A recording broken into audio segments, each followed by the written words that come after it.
entonces como era debido.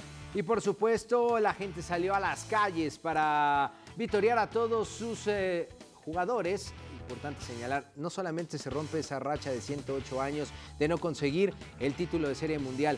Ya habían jugado la Serie Mundial, pero no la habían ganado.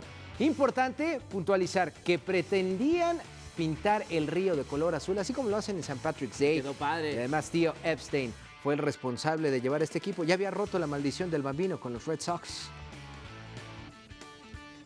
The grandpa.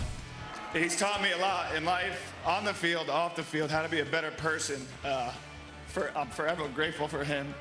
And he's going out a champion forever. For the rest of his life, he could say the last game he played in, he's a world champion. El adiós a David Rose, el receptor, se retira siendo campeón del mundo en el béisbol de las mayores. Alrededor de 5 millones de personas acudieron al gran desfile de los Chicago Cubs. Ahora veamos quiénes son los más